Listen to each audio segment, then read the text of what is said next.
Hola, ¿cómo están? Miembros y participantes de ACIP Virtual. Es un gusto estar con ustedes hoy. Esta es un evento especial del Club de Libros de ACIPI. Nos vamos a reunir, estamos reunidos 5 miembros del club que les van a hablar un poco del libro preferido de los que leímos durante este aproximado año de existencia del club. Vamos a empezar con Javier Telles. Él es el miembro más juicioso del club, asistió a todas las sesiones, se leyó absolutamente todos los libros y pues para mí es un gusto de tenerlo acá participando en este evento. Javier, ¿cómo estás? Les voy a hablar un poquito a los que nos oyen de la hoja de vida de Javier. Javier es licenciado en Derecho de la Universidad de La Salle en la Ciudad de México. Es licenciado también en Filosofía por la Universidad Panamericana de la Ciudad de México. Actualmente está estudiando una maestría en Derecho de Autor, Propiedad Industrial y Nuevas Tecnologías en la Universidad Panamericana. Y actualmente es socio de propiedad intelectual de la firma Escudero y Raya Asociados en la Ciudad de México. Javier, un gusto tenerte acá. Voy a empezar con una primera pregunta. Cuéntanos por qué escogiste El mapa secreto del bosque, que es un ensayo de Jordi Soler, para hablar sobre el mismo en este evento. Muchas gracias, Margarita. La verdad es que es un privilegio estar en el Club de Libros de ACIPI. No pensé que algún día ACIPI tuviera esta cuestión de hacer clubs interactivos, ¿no? Y la verdad es que el escoger este club es por una honda razón de un hobby que me es muy querido para mí, ¿no? La lectura.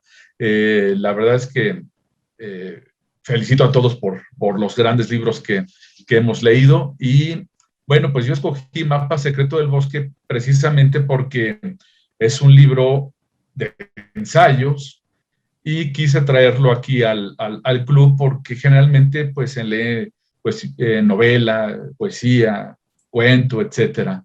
Y este libro precisamente es realizado por un gran novelista mexicano, Jordi Soler, que radica en Barcelona y que este paso sobre la novela hacia el ensayo, pues da un margen increíble de situaciones, y precisamente El mapa secreto del bosque es encontrar dentro de esas aristas geométricas que puede existir en un mapa, ¿sí?, la otra realidad, ¿no? Y es por eso que escogí este libro y por eso lo traje a la mesa del Club de Libros de ACIPI, Margarita. Muy bien. Entonces, háblanos un poco más del mapa secreto del bosque. Mira, el mapa secreto del bosque es, como lo dije, el autor es Jordi Soler. Ha tenido grandes novelas en donde participa generalmente la historia de su familia, ¿no? La historia de la familia de Jordi Soler, que son catalanes y que van hacia México en este éxodo que hubo en los años 30, y se establecen en una población en Veracruz, en México, en Veracruz, que es pues, una zona selvática, ¿no? Yo creo que de ahí viene precisamente la observación y la manera de entablar naturalmente la escritura del ensayo del mapa secreto del bosque, ¿no? ¿Cómo surge el mapa secreto del bosque? ¿Cuál es el verdadero engranaje con la realidad? Bueno, pues surge precisamente pues, de la otredad, ¿no? De la otra realidad, es ver dentro de como lo explicaba, dentro de estas geometrías que hay en un mapa, ¿no? Es salirse de ese mapa y encontrarse con uno mismo, ¿no? Es una cuestión alterna a la realidad, en donde germina conformando espacios, caminos, circunstancias y opciones que sobresalen y tomamos o bien dejamos de pasar de largo, ¿no? No obstante, la realidad puede ser ficticia, ¿no? Puede concentrarse en una invención y puede construirse a través de una invención, de un sueño que podemos caminar y forjar una realidad, ¿no? Podemos, dentro del caos que pudiera existir, aparente caos, encontrar que hay un hilo conductor que nos lleva a ese lugar, a trastocar esa aventura, ¿no? A encontrar la estética dentro del caos. El orden es, como lo dice el autor, el orden es pues un cierto acuerdo entre el sujeto y el objeto, ¿no? Lo que está uno realmente mirando.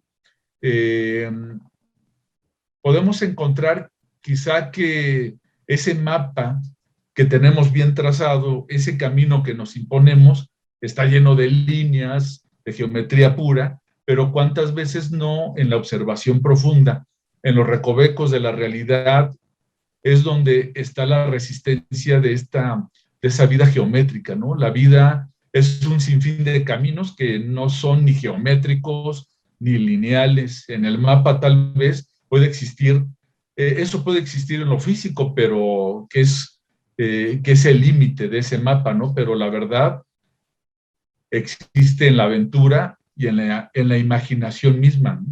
Es lo que trata mucho el autor, ¿no? Es esta parte de experiencia, de aventura, que pareciera que sale de su zona de confort, de la estructura novelística, la ensayística, pero no es así. Su zona de confort precisamente es la experiencia trazada de ese mapa que lo conduce y lo lleva a buen puerto, ¿no? Va hilvanando todo como en el trama de una novela y deja al descubierto que también, como lo dice Whitman, volver a su fuente divina y a su origen, ¿no? Es realmente este mapa que nos adentra a la cuestión interna de cada uno y que va uno trazando sus caminos, ¿no? Era en la entrevista que le hicimos el 1 de junio de este año, uno de nuestros compañeros, Urco, le comentaba, bueno, ¿y cómo es que haces este trazo novelístico hacia el ensayo que es el mapa secreto del bosque, ¿no?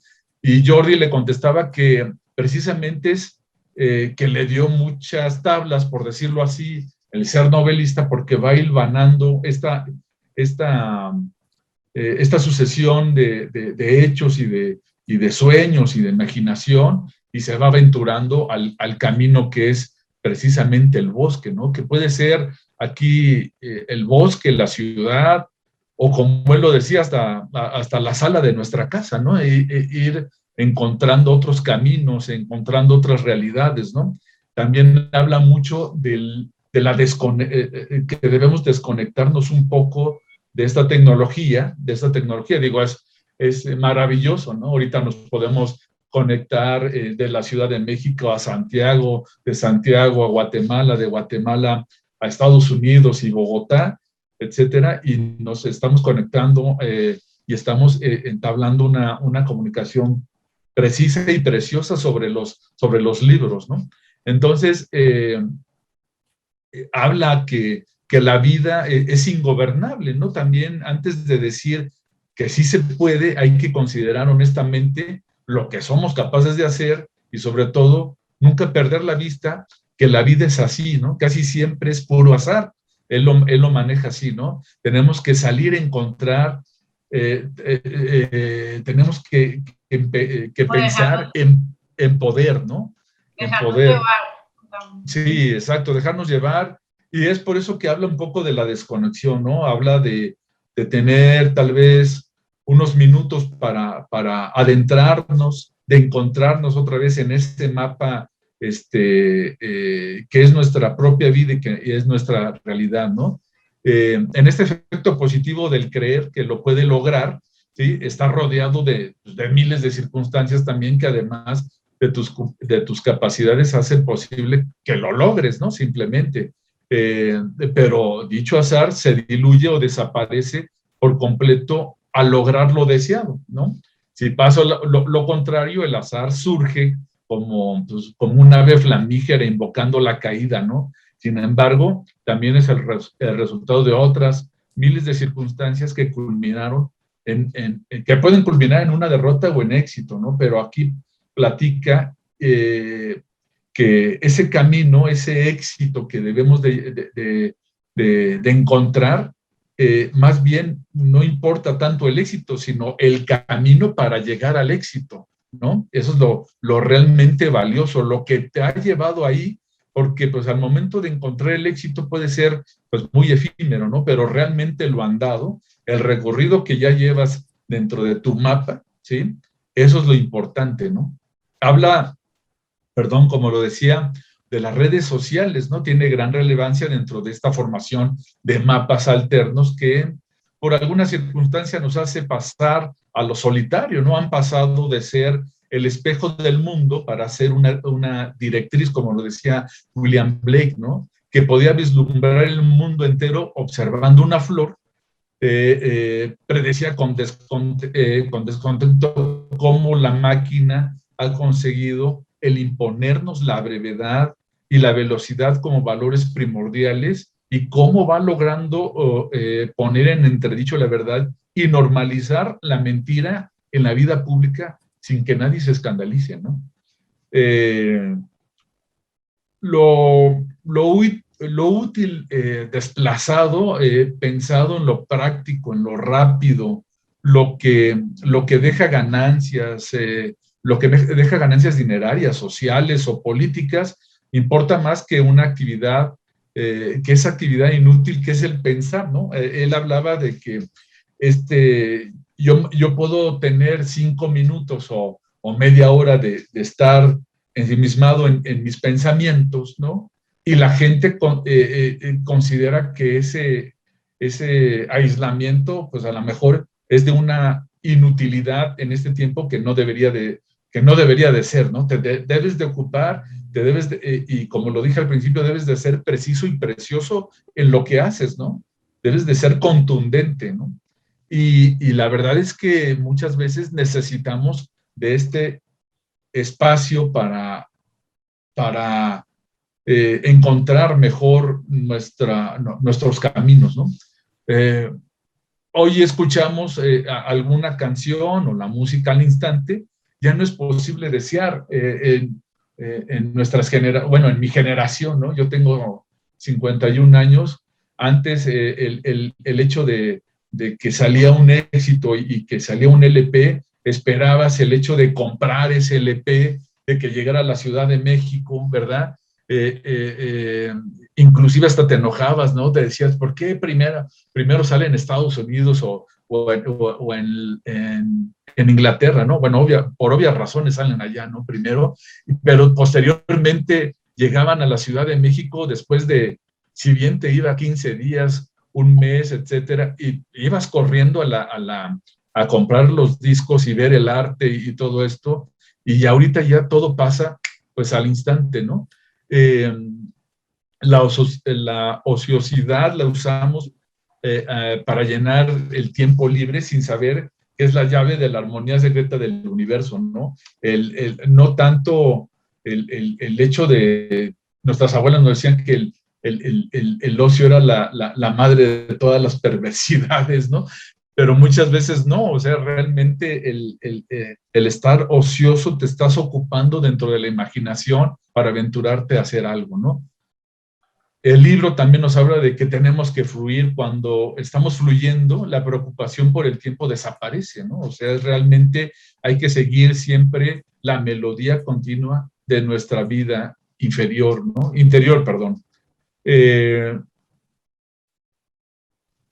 Habla también algo extraordinario en donde dice que el hombre se enamora de una mujer por muchas razones, ¿no? La más honda es el afán de integrarse con el cosmos y habla precisamente de esta cuestión del cosmos porque habla de que la mujer al dar vida está unida directamente con la naturaleza, ¿no?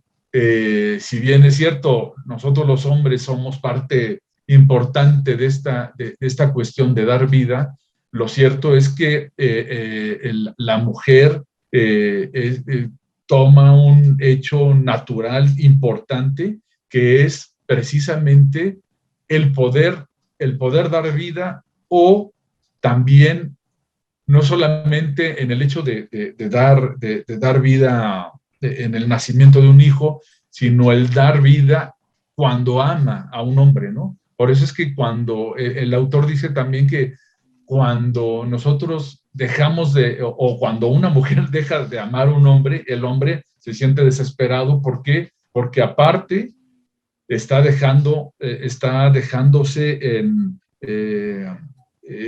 la soledad del cosmos, ¿no? Se está alejando precisamente del universo, ¿no?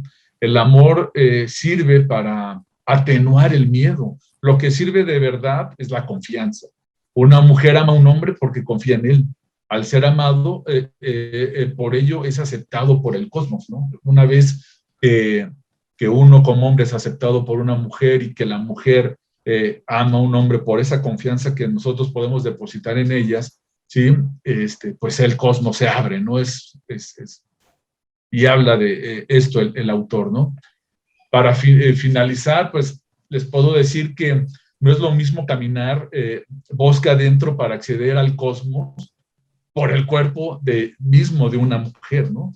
Pero las dos posibilidades comparten los mismos misterios y los mismos enigmas, ¿no? Es una aventura. En las dos regresamos a la naturaleza y dejamos de ser niños perdidos. Realmente, siempre y cuando seamos capaces de ver, de presentir y de imaginar esa aventura, al final del día, que nos habla Jordi en este mapa, en el mapa secreto del bosque, es: imaginemos, caminemos, adentrémonos por otros caminos que son alternos, que nos van a llevar al éxito, puede ser, que nos van a llevar al fracaso las miles de veces, pero el camino siempre va a ser esa aventura y esa imaginación.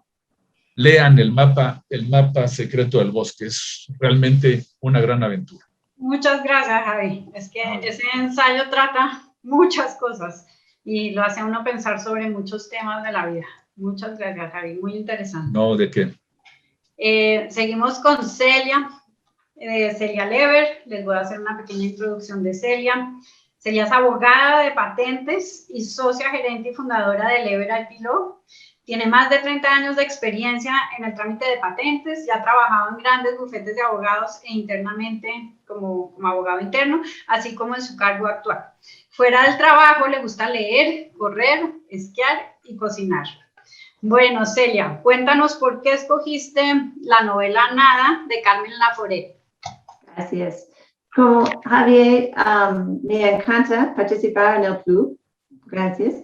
Y escogí porque puedo sentirme identificada con la protagonista, que es una mujer joven que tiene que vivir en una familia muy con muchos conflictos y muchos problemas. Y para mí es como mi propia familia. Y sé que es muy, muy difícil sobrevivir en esas circunstancias. Muy bien. Bueno, háblanos un poco más de esa novela que a todos nos gustó mucho. Bueno, Nada es un libro de la escritora catalana Carmen Laforet. Y 6 años después de que se terminó la Guerra Civil Española, el censor de Franco comentó sobre Nada: no hay inconveniente para su autorización y es una novela insulsa, sin estilo ni valor literario ninguno. La novela se publicó en su versión original sin censura porque se consideró que eran las peripecias de una universitaria.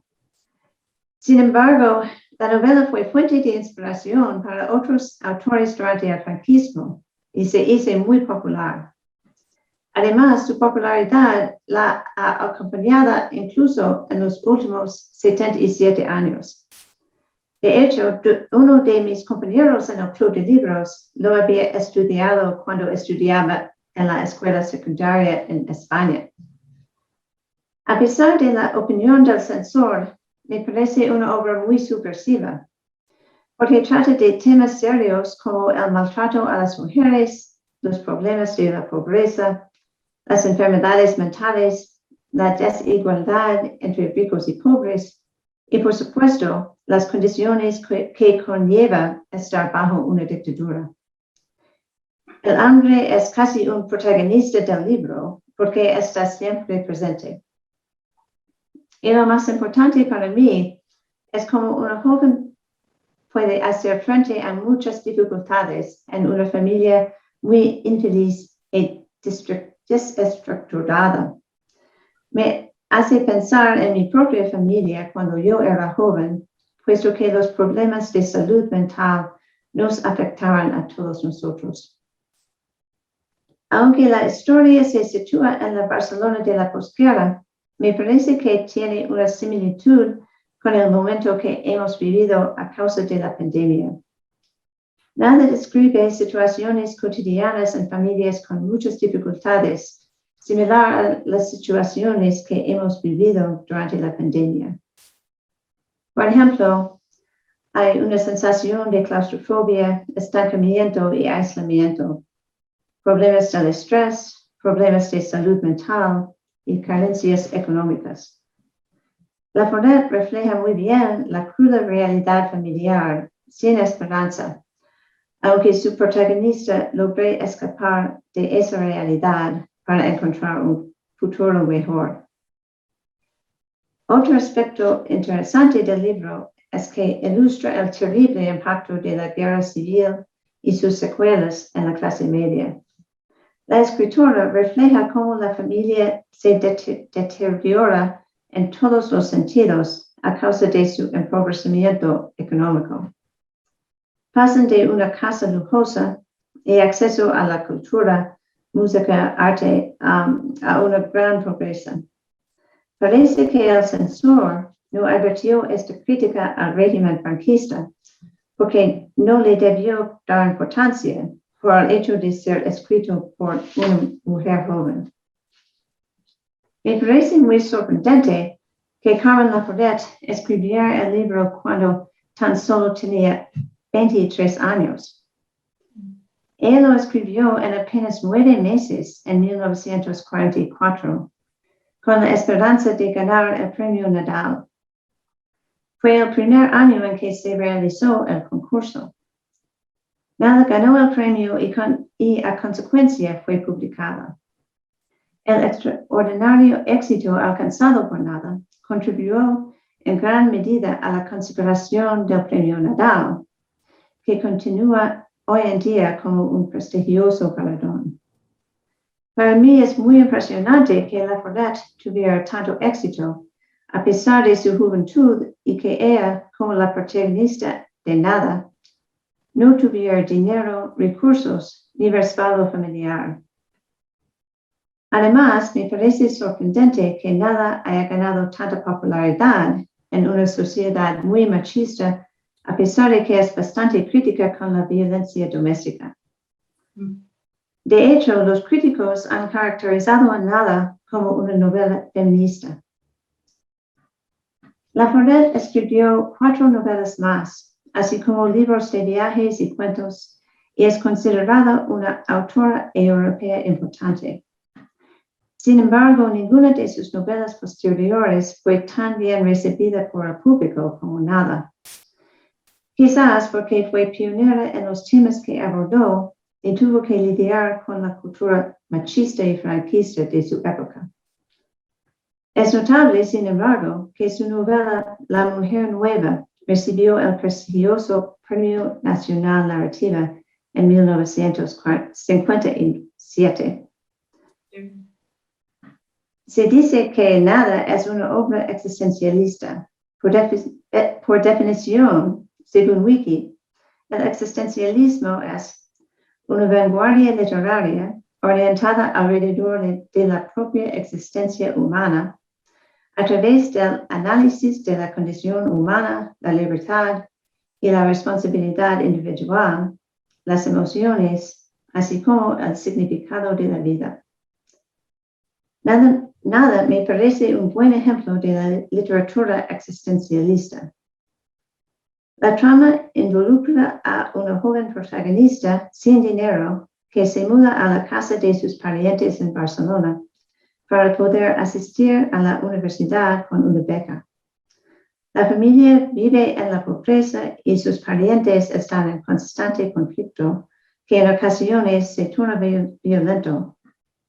Pero durante todo esto, se las arregla para mantenerse al margen y continuar sus estudios.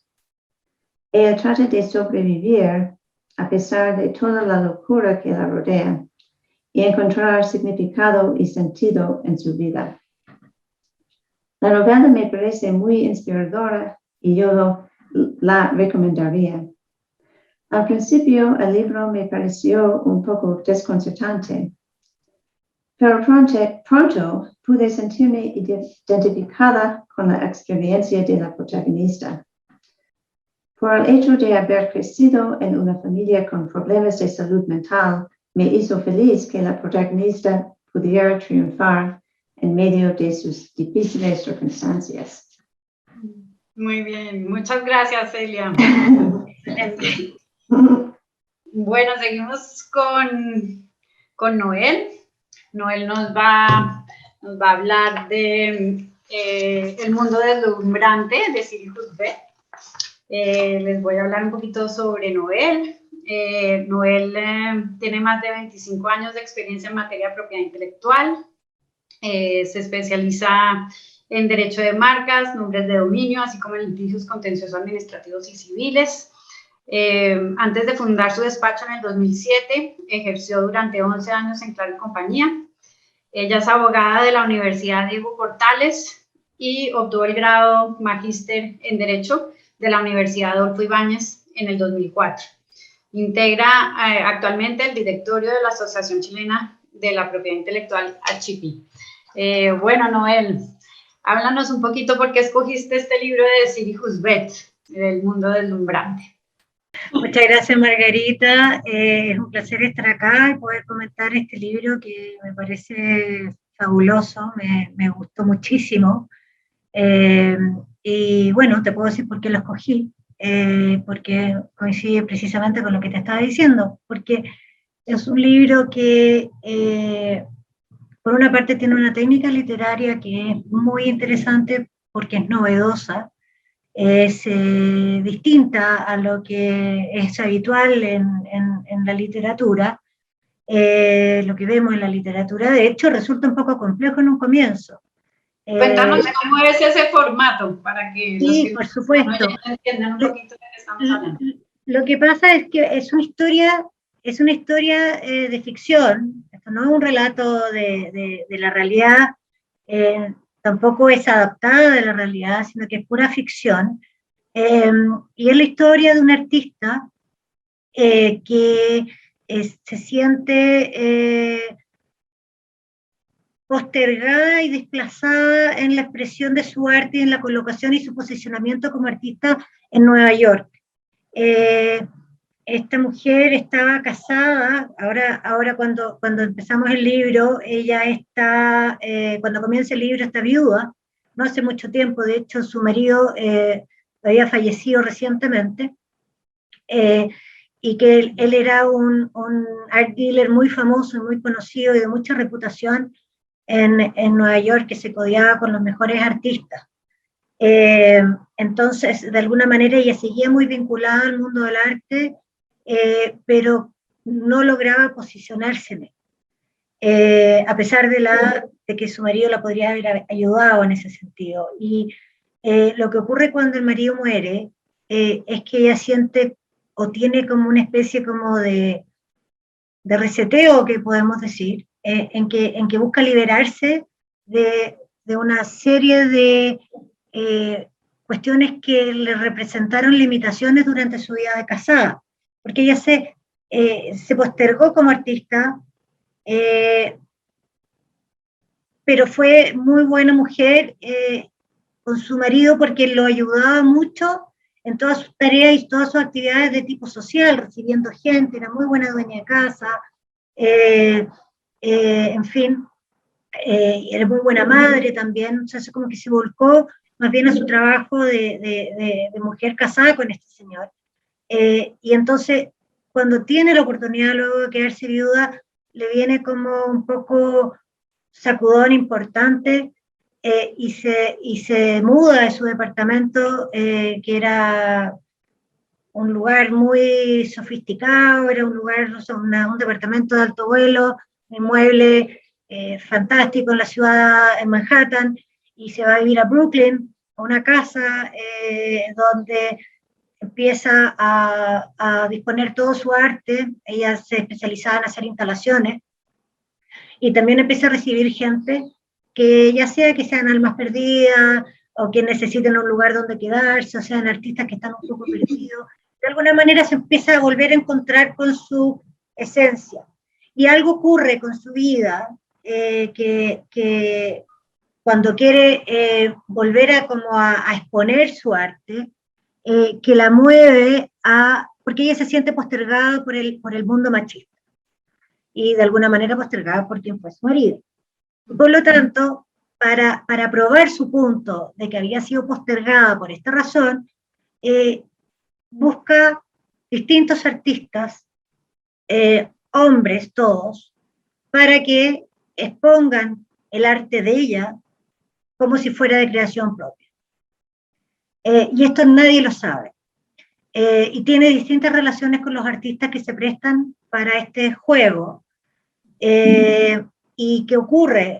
Ocurre que un artista se sintió muy vulnerado porque se sintió que había perdido su identidad. Ese fue el primero de todos. El segundo era un homosexual de origen afroamericano, que había sido, con quien tuvo una excelente relación, una relación de mucho cariño, mucho afecto, y que él también de alguna manera era postergado por su condición. Entonces el público siempre recibía de manera distinta, digamos, la exposición, pero tenía distinto éxito en el que ella habría podido aspirar. Y la tercera persona con quien toma con quien hace este experimento, es uno que tiene gran éxito con la exposición y termina atribuyéndose la obra como propia.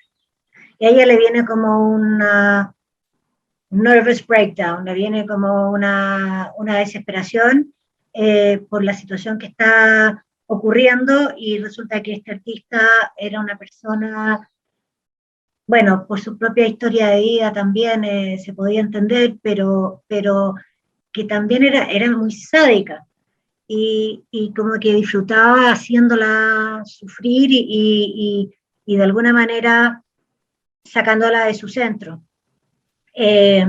Entonces, cuando él fallece, porque se suicida, y de alguna manera todo pareciera que lo hubiera hecho incluso para molestarla más y complicarla más a ella, porque ella decide publicar esto y hacerlo difundir de que en realidad era ella la verdadera autora, en fin, se produce que el público no entendía nada.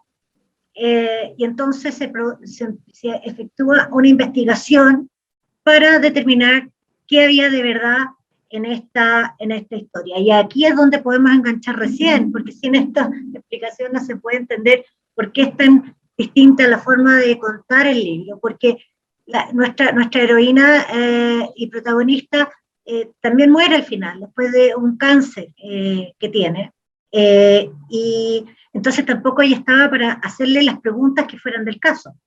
Y un investigador que se propone dilucidar qué hay de verdad en esta afirmación, empieza a investigar. Entonces, de hecho, el libro empieza con un prefacio, que es de este investigador, que tampoco sabemos quién es, porque no está individualizado con un nombre, pero que uno cree que es el prefacio de verdad. Entonces, por eso, cuando uno comienza a leer el libro, se confunde muchísimo, porque no sabe si el prefacio es real o no, y es parte de la ficción, de partida.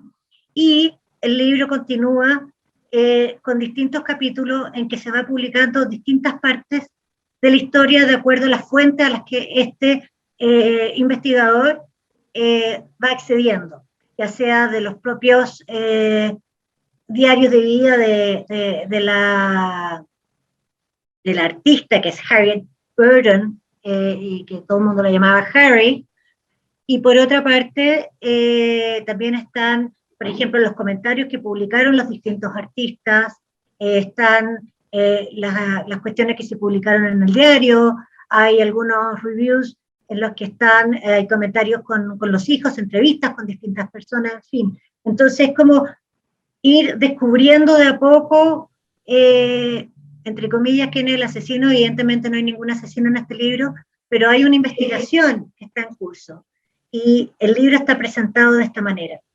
Entonces, para cualquiera que lo lea, es importante y es conveniente que de hecho lo entienda esto desde un comienzo, porque si no puede resultar un poco confuso. De hecho, cuando yo empecé a leer, llevaba como 50 páginas y estaba tan perdida, que googleé y busqué un review que dijera básicamente, como decimos en Chile, por dónde iba la micro, o sea, por dónde estaba, digamos, el hilo conductor de esta historia.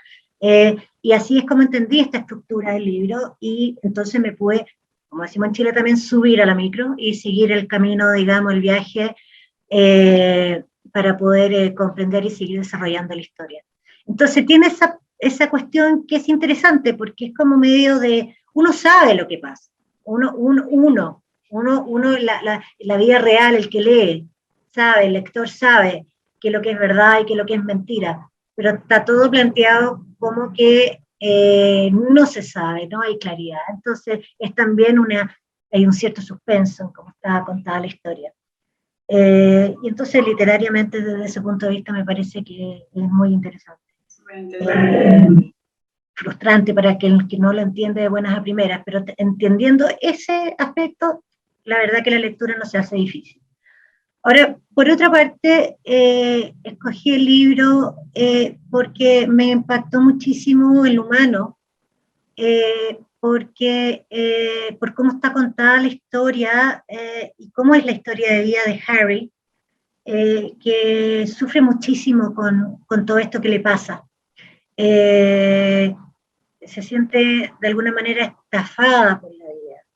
Ella necesita plantar su bandera. El libro se llama El mundo deslumbrante, que en inglés, que es el idioma original del libro, se llama A Blazing World.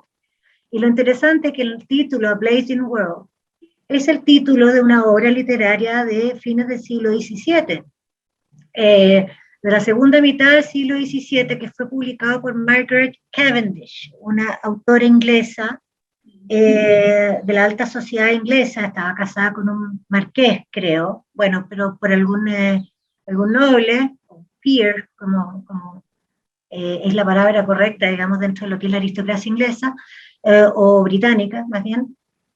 Y bueno, ella también sufre postergaciones por el hecho de que desea escribir y como que la sociedad no se lo permite.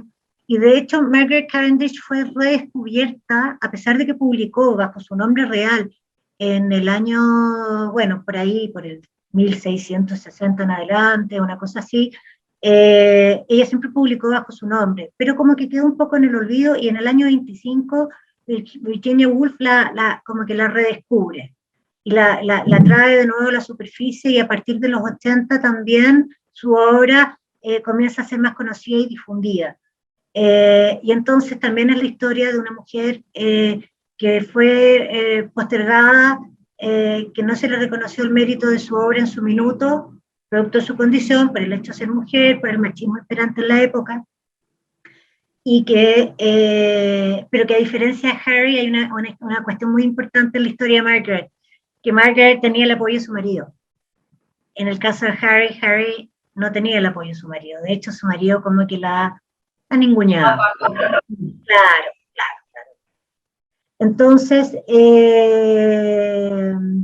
Entonces, claro, hay un simbolismo muy importante detrás del título.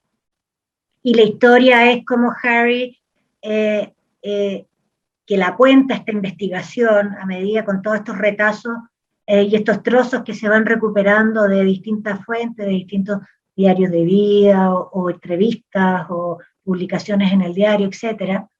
Se va descubriendo cómo ella lo va enfrentando, cómo lo sufre, y cómo que busca esta liberación. Y es una historia muy linda, muy linda y muy humana. Y a mí, a pesar de que lo que comentábamos en algún minuto, en alguna sesión privada entre nosotros, lo que me gusta de este libro es que, a pesar de que está planteado dentro del contexto de lo que es la lucha feminista, en realidad es una cuestión que es transversal a toda la condición humana, especialmente a las minorías en general, por cierto, porque de alguna manera las minorías se encuentran más constreñidas para hacerse oír. Pero también pasa con todo tipo de personas que quizás no constituyen formalmente o no califican para considerarse parte de una minoría en términos formales, pero que de una u otra manera no saben expresarse, no saben defenderse lo suficiente, no tienen la capacidad psíquica y la presencia de ánimo necesaria como para defenderse. Y en ese sentido, el libro es muy humano porque muestra cosas que son muy feas de Harry. La queremos, la amamos, la defendemos, pero muestra todas sus luces y también muestra todas sus sombras, y en ese sentido es un relato increíblemente humano y que cuesta pensar de que sea ficción, porque está muy bien contado, es una historia de una infinita riqueza, y sugiere, a mí por lo menos, me sugirió que muchas veces las limitaciones a las que nos podamos encontrar expuestos o estar sufriendo, sea por la sociedad en general o sea cual sea el medio en el cual nos estamos moviendo, están muchas veces dentro de nosotros mismos. Y entonces, no diría, lo leí hace tiempo, así que no diría, y no lo recuerdo bien, no lo diría, o sea, fue a principio de año esto, no diría que es algo que está dicho con todas sus letras en el libro de esa manera, pero sí me quedó esa sensación de que podemos no pasarlo tan mal, a pesar de que existan circunstancias externas objetivas que nos limiten nuestras posibilidades. Y de hecho, así lo sugiere claramente respecto a Harry. Ella tenía una amiga de la infancia, que eran compañeras del colegio y que habían estado muy unidas desde siempre, y que la va a ver y la trata de hacer entrar en razón. Esta amiga, de hecho, psicóloga, terapeuta, y la trata de convencer de que deje esta tontera, de que la está haciendo sufrir, la trata de proteger. Entonces, como que de alguna manera el camino que tomó fue innecesariamente duro y doloroso para Harry. Y bueno, Harry tenía un montón de otras cosas, toda una riqueza de detalles, que, por ejemplo, su pelo era indomable. Una cuestión así que claro, es un detalle no menor para una mujer que además no es cualquier mujer, está casada con una persona que se mueve en los altos círculos sociales de Nueva York. Entonces, de hecho, ella se lo controla de una manera que le resulta aceptable al marido para todas estas reuniones sociales, los dinners, en fin, pero se lo deja suelto y empieza, se me ocurre que haber sido una especie de mafalda, ¿sí? En que tenía como la leona de los mundos, no sé, un pelo gigante, duro, grueso, y ella se lo termina dejando así, se lo pone con un sombrero, un poco hippie, bien bohemio, bueno, era artista, pero lo lindo también es que conoce a un hombre que la quiere como es. Entonces, por eso digo, y de esos elementos me voy agarrando para decir de que el libro sugiere de que muchas veces todas estas restricciones están dentro de nosotros mismos, y que en la medida que las podamos encontrar y las sepamos enfrentar, las podemos ir superando, sea cual sea la circunstancia en la que estemos, porque somos realmente y objetivamente una minoría, o porque estamos dificultados o constreñidos de alguna otra manera. Porque Harry tuvo muchas oportunidades y tenía mucha gente que la quería. Sí. Entonces, de alguna manera, no se lo podía perdonar. Me gusta tu visión optimista de la historia. Es una historia triste, pero pero era una mujer muy querida. Y no les quiero contar más porque la historia es tan linda que hay que leerla y el final es precioso, duro pero es precioso, está muy bien contado, yo lloré a mares con el final. Y que claro, cuesta creer de que no sea una historia verídica. Se los recomiendo con la prevención que les dije, porque si no me van a odiar, me van a decir, ¿por qué me hiciste leer esto que no lo entiendo en absoluto? No sé por dónde parte ni cómo es la cosa. Pero se los recomiendo a ojos cerrados. Muy lindo, muy actual, y como digo, si bien está situado dentro del contexto feminista, del contexto feminista, es transversal a todos aquellos que de una u otra manera pueden sentirse afectados por alguna limitación que les impide, digamos, expresar o llegar o realizar su máximo potencial. Muchas gracias, Noé. Muchas gracias. Yo también recomiendo mucho esa novela, es súper interesante, es novedosa en la forma que se escribe de todo. Bueno, nuestro siguiente participante es Ivonne Hernández, ella es guatemalteca, nos va a hablar de la novela El olvido que seremos de Héctor Abad Pasiolince, que es un autor colombiano. Ivonne es directora del Departamento de Propiedad Intelectual de Arias en Guatemala. Tienes 15 años de experiencia en temas relacionados con marcas, indicaciones geográficas, patentes y demás asuntos de propiedad intelectual. Es presidenta del Comité de Propiedad Intelectual de la Cámara de Comercio Guatemalteca Americana, AmCham, y ha publicado uno de sus artículos en la revista de Derechos Intelectuales sobre la protección de los conocimientos tradicionales y las expresiones culturales tradicionales en Guatemala. Bueno, Ivonne, tienes la palabra y lo primero, cuéntanos por qué escogiste este libro, El olvido que seremos. Muchas gracias, Margarita. Estuve en estos momentos recordando lo ameno que ha sido compartir con todos los miembros de este club, los distintos comentarios y apreciaciones sobre los libros que hemos leído, todos muy interesantes y de los cuales hemos tenido unas charlas muy enriquecedoras. En mi caso elegí el libro El olvido que seremos porque es un libro en el que me puedo identificar como lectora en lo personal, pero también en la realidad social y política de mi país, que es Guatemala, frente a Colombia, que es el país de origen del autor del libro, Héctor Abad Pasiolince. Creo que son países que tienen muchas cosas en común y entre ellos pues están algunas situaciones que se dan en el libro. Muy bien. Sigue, cuéntanos más de la novela. Sí, esta novela se centra en la vida del padre del autor, que es Héctor Abad Gómez, y él fue un médico colombiano y también un líder, si se puede resumir de alguna forma su desempeño como profesional, porque él fue una persona que más allá de su profesión como médico trató de ser mentor no solo de sus estudiantes, porque fue profesor universitario, sino también de sus hijos en lo familiar. Entonces este libro comienza escribiendo el día a día de la vida de los Abad en su casa, en su convivencia, de Héctor, el escritor, y sus 5 hermanas, de su papá y su mamá, de cómo su papá tenía su vida de profesor universitario y la mamá poco a poco se abre paso en lo profesional con una oficina que administraba un edificio y luego fue creciendo. Yo creo que ese es un punto en el que se pueden identificar muchas familias de Latinoamérica, de cómo el trabajo de los padres para sacar adelante una familia pues es de ambos en conjunto.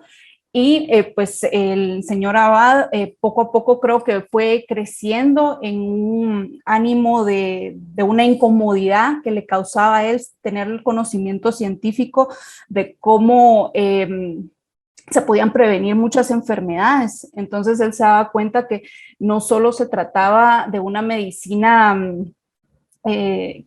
reactiva contra las enfermedades, sino de prevención, de la calidad del agua, de la vacunación y cómo esta medicina preventiva puede a veces hacer más en las comunidades que los servicios públicos, que algunas veces resulta más caros o de mayor inversión de fondos públicos. Entonces uno de sus puntos era de que para prevenir que las personas llegaran a las enfermedades, entonces se tenían que invertir recursos en prevenirlos, y claro que esto incomodó a las autoridades de su época, y él inclusive tiene que partir de Colombia durante un tiempo, y entonces Héctor, el escritor, relata cómo a él le afectó como hijo la ausencia de su papá, cómo lo esperaba que regresara.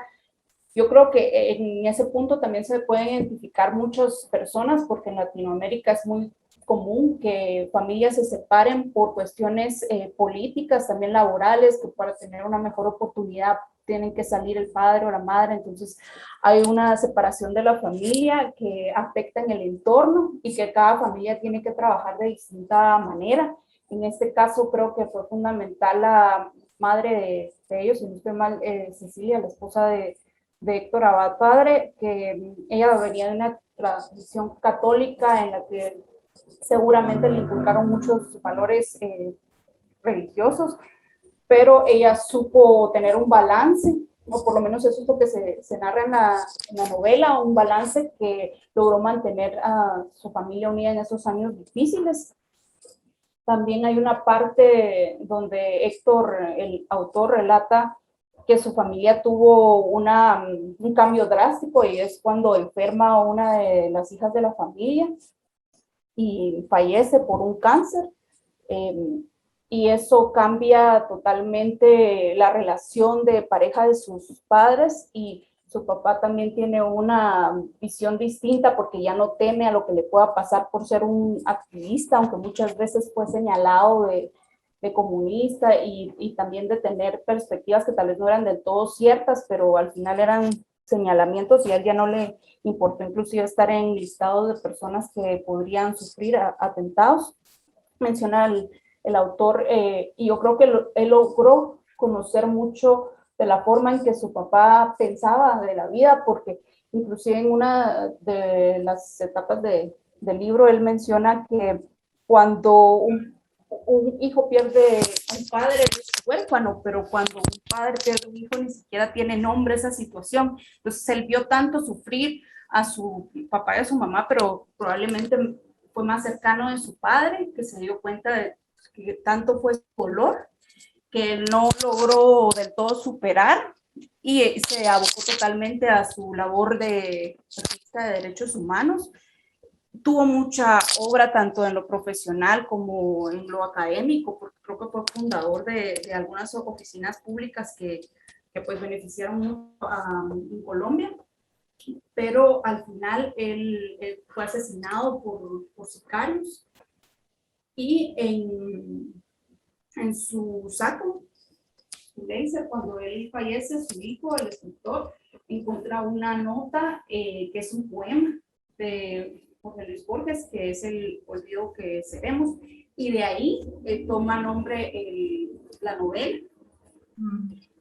Y creo yo que es una línea, la verdad, muy reflexiva, porque el poema inicia diciendo que ya somos el olvido que seremos, ¿verdad? Es algo muy reflexivo, porque yo creo que en esa frase, en esa primera línea, todos podemos identificar cómo cada día nosotros vamos formando esa persona que va a ser recordada por ciertos motivos para nuestro círculo cercano, que generalmente son nuestra familia, nuestros amigos más allegados, que de alguna manera nos recordarán o no nos recordarán por algún motivo o algún tema que compartimos. Y el autor se tomó 20 años entre que falleció su padre y luego publicó su obra. Creo que esos 20 años fueron mucha reflexión para él también, y probablemente la novela que hubiéramos leído cuando recién sucedió este atentado no sería la misma que leemos hoy, porque creo que él tuvo bastante tiempo para reflexionar sobre los puntos que nos cuenta y el mensaje que quiere dar, y el lector realmente puede conocer un poco sobre la familia Abad y la situación de Colombia en esos años duros de violencia, de casi terrorismo, ¿verdad? Y nos sirve para reflexionar en cómo muchas de esas circunstancias no han cambiado tanto desde esos años, más de 20 años, no solo en Colombia, sino en Latinoamérica y en mi caso en Guatemala, donde todavía hay gente que teme ser perseguida porque es señalada. Hay hechos violentos que perjudican no solo a la persona en sí que es señalada, sino también a su familia. Terminar con la vida de una persona no es solo terminar con la vida de esa persona, sino afecta al círculo familiar de esa persona que sufre por las opiniones de la persona, que a veces son, no son del todo ciertas, porque al final los señalamientos a veces no son ciertos. Y aunque fueran ciertos, realmente eso coarta la libertad de expresión, entre otros tantos derechos, ¿verdad? Y saber que vivimos en países donde la violencia todavía existe es un punto que deja mucha reflexión esta novela en mi caso, por saber que Héctor Abad es una de las personas que fue afectada por la violencia, pero hay tantas más que fueron afectadas, que están siendo afectadas o que serán afectadas en Latinoamérica, hablando de los países que tenemos cerca, por hechos de activismo, de política y también pues, por el narcotráfico que nos está afectando a tantos países. Creo que es un libro muy recomendable de leer porque nos sitúa en contexto de los años en los que empezó a incrementar la violencia y nos hace reflexionar de la situación que vivimos actual y también de qué forma nosotros tal vez también podemos ayudar en nuestra familia, porque eso creo que es algo importante que deja Héctor Abad padre, ¿verdad?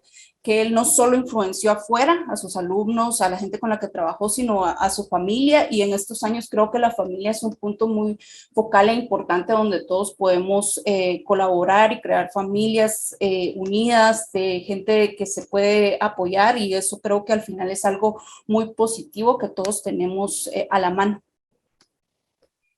Bueno, muchas gracias, Ivonne. Excelente tu comentario. Yes. Bueno, me tocó el turno a mí, finalmente.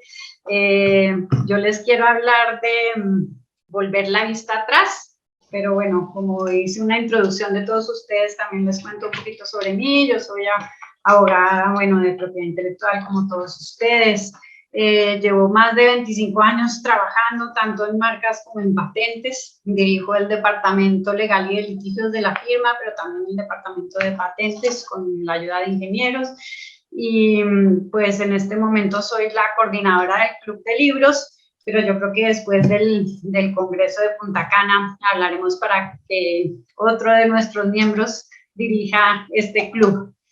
Bueno, la idea de este evento que yo tenía principalmente es incentivar para que este club tenga más miembros, todos quieran participar de estas charlas que hemos tenido súper interesantes, de ver la opinión de todos sobre el mismo libro. Hemos tenido unas reuniones muy amenas que todos disfrutamos muchísimo. Y bueno, esta sesión de hoy era un poquito una muestra de lo que hemos hecho en todo este tiempo, comentarles los libros y pues nuestros participantes del día de hoy escogieron estos libros que les parecieron especiales y que les tocaron el corazón o les trajeron recuerdos de su vida o les parecieron más interesantes que el resto. Y al igual que a todos ustedes, a mí me pareció muy buena esta última novela de Juan Gabriel Vázquez, sobre la que les voy a hablar, que se llama Volver la vista atrás. Juan Gabriel Vázquez es un autor colombiano, es contemporáneo, en este momento de tener alrededor de 50 años, muy contemporáneo a algunos de los miembros de este club. Juan Gabriel Vázquez es un escritor que me gusta muchísimo porque todas sus novelas están muy marcadas por la historia, la mayoría pues la historia colombiana, pero en el caso de Volver la vista atrás es una historia más mundial porque hay Es como, él relata sus novelas como un poquito del estilo Forrest Gump, en los que su personaje tiene contacto con, sus personajes tienen contacto con ciertos hechos relevantes en la historia. Y pues Volver la vista atrás no es una excepción. Sin embargo, Volver la vista atrás es una novela diferente porque es una novela biográfica. En realidad los personajes sí existen y son personas que todavía viven. La novela se trata de la vida de Sergio Cabrera. Sergio Cabrera, los colombianos pues lo conocemos, él es un cineasta famoso en nuestro país, pero nosotros lo conocíamos como cineasta nada más. Juan Gabriel Vázquez en esta novela nos cuenta la historia de su vida anterior a la fama. El mismo Juan Gabriel Vázquez dice que sus sellos, dice que él en sus propias palabras dice que se ha pasado la vida persiguiendo como novelista ese espacio donde las fuerzas de la historia y de la política entran en la vida privada de los personajes y la distorsionan o la arrastran. Esta visión que él tiene de la novela o su estilo personal se ve muy claro en esta última novela de Volver la vista atrás, porque la vida de Sergio Cabrera pues tiene que ver mucho con la historia.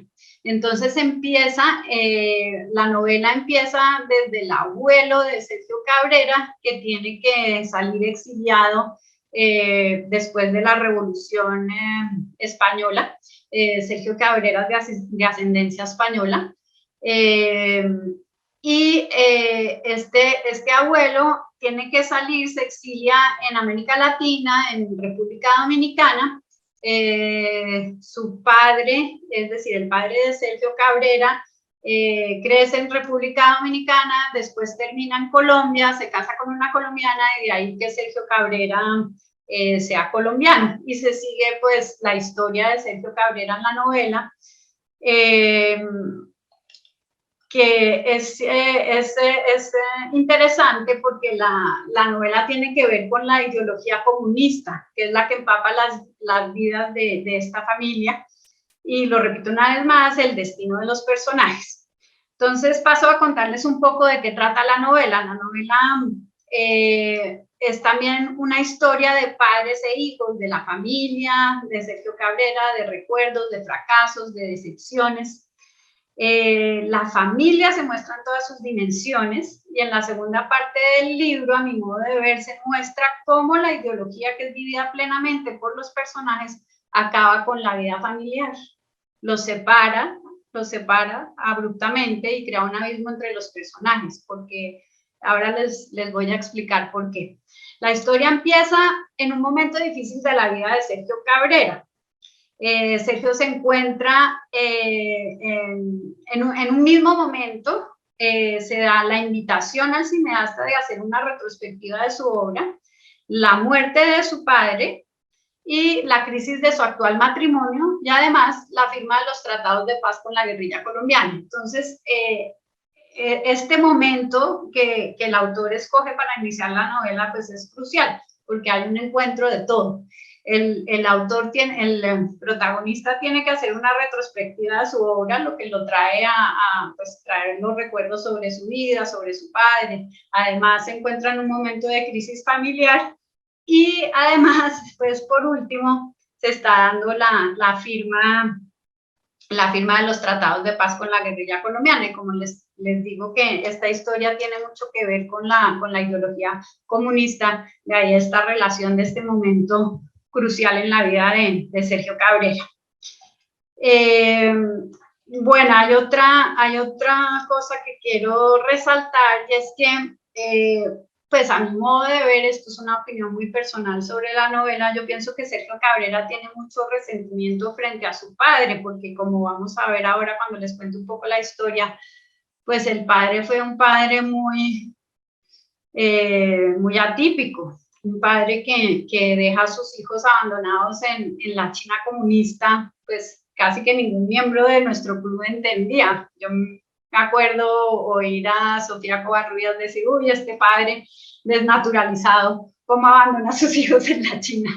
Y es verdad, yo pensaría que Sergio Cabrera debe guardar mucho resentimiento frente a ese padre por pues, todas esas cosas que se dieron, extraordinarias que se dieron en su vida, que tuvieron que ver con su padre, porque al final el libro empieza en que Sergio Cabrera no quiso ir al funeral de su propio padre, se queda en Barcelona, donde está haciendo la retrospectiva de su obra, y no viaja a Colombia al funeral del padre. Que a mí se me hace que esto es como un reflejo de alguna desconexión que él tiene con ese padre o algún rencor que todavía no está curado. Entonces, bueno, les voy a hablar un poco de Fausto Cabrera, que es el padre de Sergio Cabrera. Fausto Cabrera está marcado por la ideología familiar. Hay un detalle que destaca el autor y es que Fausto Cabrera tiene un héroe en la familia y los héroes condicionan a las familias. El héroe de la familia es un héroe de la Guerra Civil Española, que es el que tiene que salir al exilio junto con el padre de Fausto Cabrera. O sea, el héroe es su tío. Entonces esto lleva a que Fausto quiera ver su sueño realizado en Sergio. Entonces se encamina a este hijo Sergio a llevar a cabo y contribuir en la revolución comunista, pero ya va a ser en Colombia. Lo que no se pudo realizar en España se va a realizar en Colombia, esa revolución comunista. Entonces, para esto, todo se va dando para que él vaya a la China a dar clases de español, se va a la China comunista de Mao, a dar clases de español, se va con toda su familia y al final deja a sus hijos Sergio y Marianela en la China para que se instruyan en la teoría comunista de Mao. Entonces, Sergio Cabrera es el resultado de la influencia de su padre en la ideología, pero también en el arte, porque Fausto Cabrera es un actor, además de estar muy involucrado con la ideología comunista y con el Partido Comunista en Colombia, es también un actor y esto es de gran influencia para Sergio porque Sergio al final termina siendo pues director de cine. Entonces, por un lado la ideología no prospera, pero por el lado del arte, Sergio sí continúa la carrera de su padre y se vuelve un gran cineasta. Bueno, Sergio y Marianela, que es su hermana, viajan a la China a acompañar al padre, que ha sido contratado como profesor de español. Pero las intenciones de Fausto Cabrera van más allá. Quiere dejar a sus hijos en la China comunista para que los adoctrinen en la revolución. Y allá se quedan Sergio y Marianela solos toda su adolescencia. Se sumergen de tal manera en los ideales comunistas que no les queda otra opción que consagrar sus vidas a la revolución en América Latina. No obstante, después de su experiencia directa con la guerrilla colombiana, específicamente es la guerrilla del EPL, porque ellos terminan involucrados como guerrilleros dentro de la guerrilla del EPL, salen completamente decepcionados, heridos en cuerpo y alma.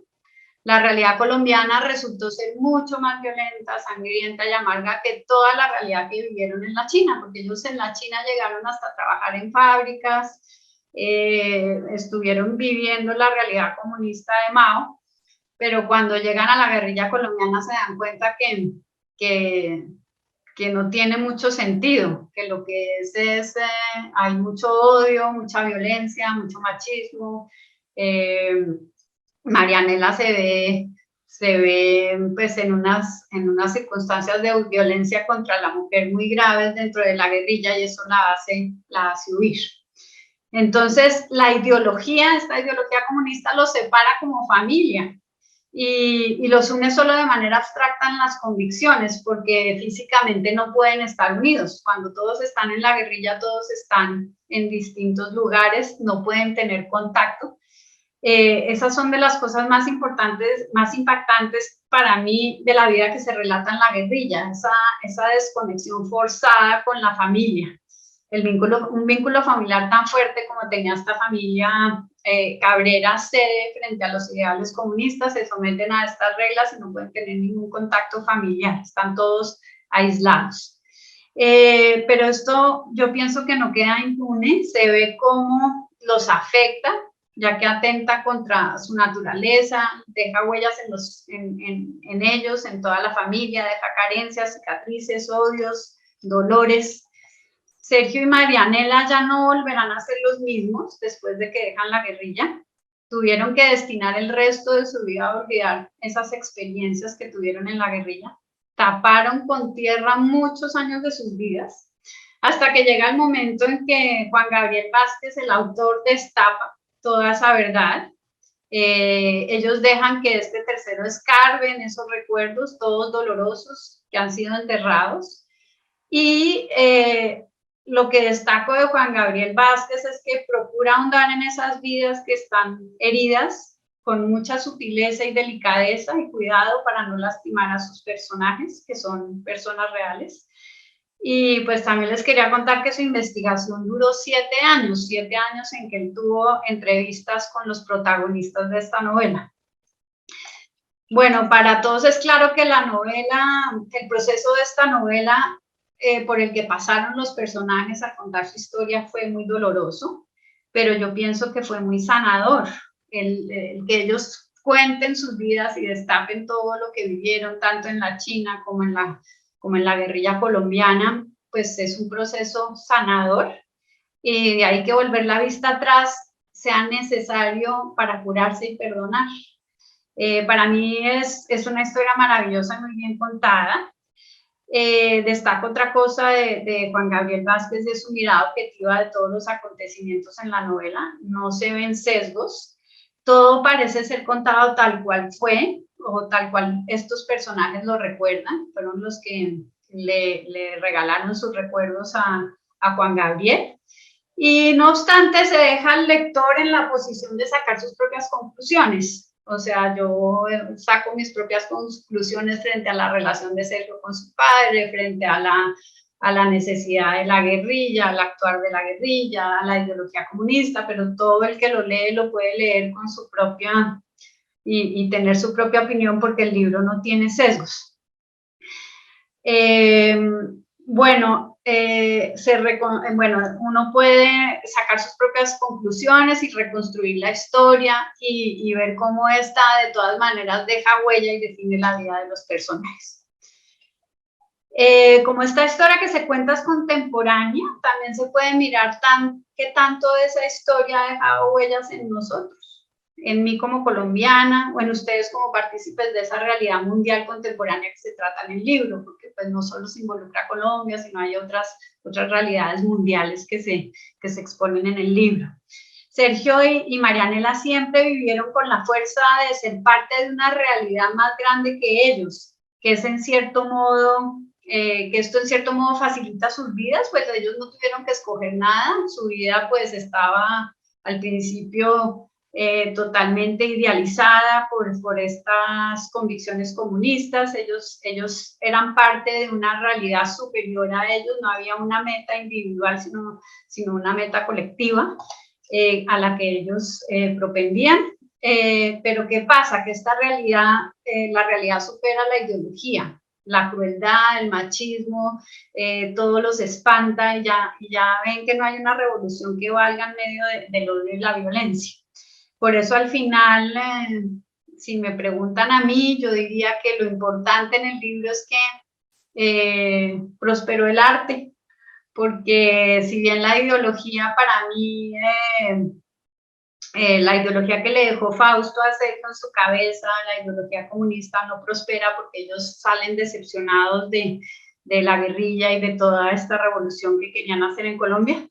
Pero lo otro, el arte que le deja el padre a su hijo Sergio, pues sí prosperó, porque Sergio es un director de cine increíble que ha sido muy destacado desde de lo mejor en cine que hemos creado en Colombia. Y pues solo nos queda esperar que salga una serie o una película relacionada con esta novela. Entonces, bueno, esos son todos los comentarios que tenía sobre este libro. Espero que les guste y que se lo lean. Bueno, esto fue todo por la sesión de hoy. Les agradezco a todos los miembros del club que participaron, que me hayan colaborado con este evento. Fue un gusto haber estado con ustedes en el club y haberlos coordinado. Espero que les haya gustado pues, el trabajo que hemos realizado. Y los quiero mucho y espero verlos pronto en Punta Cana. Gracias a ti, Margarita, por todo este esfuerzo. Gracias a Y gracias a Gracias, ti Margarita. también. Y espero que nos encontremos todos pronto. Así es. Cuídense mucho. Nos vemos. Besos para todos. Besos. Igual.